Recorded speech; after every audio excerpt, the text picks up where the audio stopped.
नुमान एक एमएनसी में काम करता था।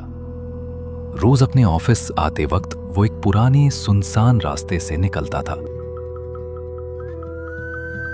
उस रास्ते पर एक पुराना कब्रिस्तान था।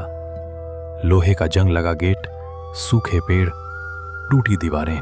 हर दिन उस कब्रिस्तान के बाहर एक पुरानी लकड़ी की बेंच पर एक 6-7 साल का बच्चा बैठा होता था।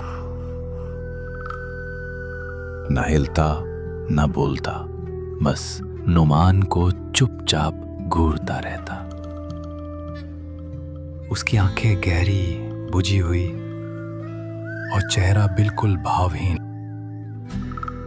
एक रात नुमान ने अपनी बीवी नुसरत से बात की। वो बच्चा रोज बैठा रहता है नुसरत, कुछ अजीब है उसमें। नुसरत कुछ पल चुप रही, फिर बोली, उससे दूर रहो नुमान।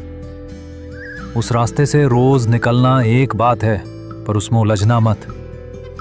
कब्रिस्तान के बाहर जो चीज रोज दिखे वो इंसान नहीं भी हो सकता। नुमान ने बात टाल दी, लेकिन अंदर ही अंदर वो और बेचैन होने लगा। एक दिन ऑफिस से लौटते हुए नुमान ने देखा बच्चा फिर वहीं बैठा है। इस बार वो धीरे से खड़ा हुआ और बिना कुछ कहे कब्रिस्तान के गेट के अंदर चला गया। नुमान जैसे अपने आप चल पड़ा। गेट की चरमराहट, हवा की सीटी। कब्रिस्तान में घुसते ही चारों तरफ सन्नाटा। नुमान ने इधर उधर देखा, बच्चा गायब था। कोई आवाज नहीं, बस सूखी मिट्टी, टूटी कब्रें और झुके हुए पेड़।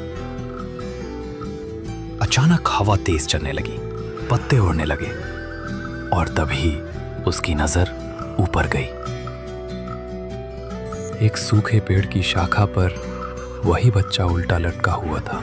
उसका चेहरा बिल्कुल स्थिर, आंखें खुली और शरीर धीरे धीरे झूल रहा था।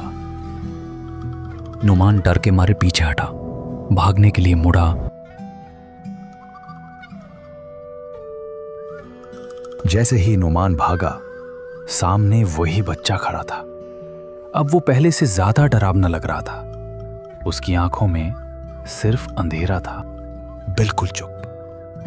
और फिर एक भयानक ठंडी हंसी। नुमान की नजरें उस बच्चे की आंखों से टकराई।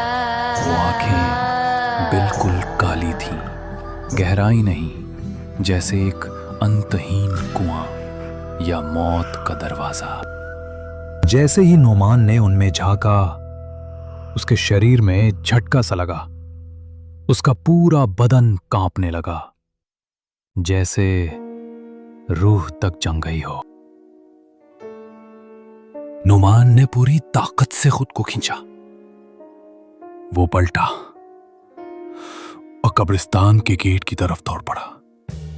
इस बार गेट खुला था। निकल आया, हाफता हुआ, कांपता हुआ, पीछे मुड़े बिना। इस बार गेट खुला था। हवा बंद हो गई, समय जैसे थम गया। उसके बाद नुमान ने उस रास्ते से कभी कदम नहीं रखा। कब्रिस्तान फिर वहीं थी और कभी कभी कोई और आता जाता वहां से गुजरता है और एक बच्चा फिर किसी और को देखने लगता है।